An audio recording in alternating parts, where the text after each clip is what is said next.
Predsjednik Skupštine Crne Gore Ranko Krivokapić saopštio je da je vrijeme da parlament, kako je kazao, čuje probleme Crnogorske pravoslavne crkve, vjerske zajednice koja je, ocijenio je, najmanje ravnopravna u zemlji. Krivokapić je posjetio Vladičanski dom, sjedište Crnogorske pravoslavne crkve u prijestolnom Cetinju.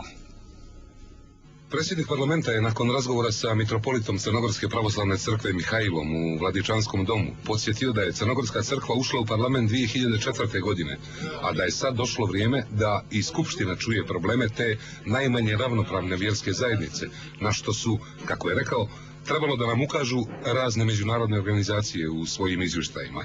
Crna Gora zemlja gdje je temeljni narod manje ravnopravno svojim vjerskim slobodama i što treba mijenjati. Dobro smo prvo počeli zbrinjavati druge, da bismo onda zbrinuli i svoju kuću.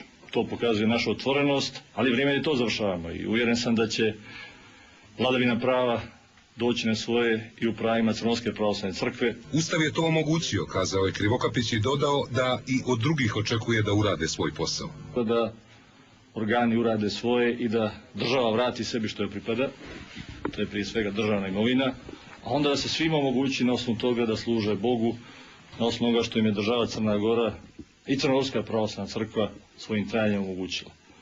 I ta saradnja i ravnopravnost vjerskih zajednica je temelj suživota, multikulturalnosti u Crnoj Gori i država je želi posticati kao temeljnu vrijednost naše male, ali moglo bi se reći vječne države.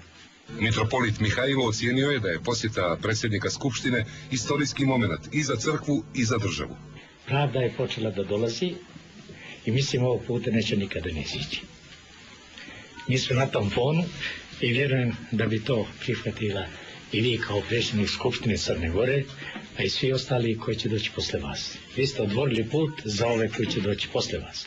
I nadam se da će Crnogorska pravoslavna crkva doći na svoje pozicije, one koje je imala prije 920 godina. Hvala. Hvala. Hvala.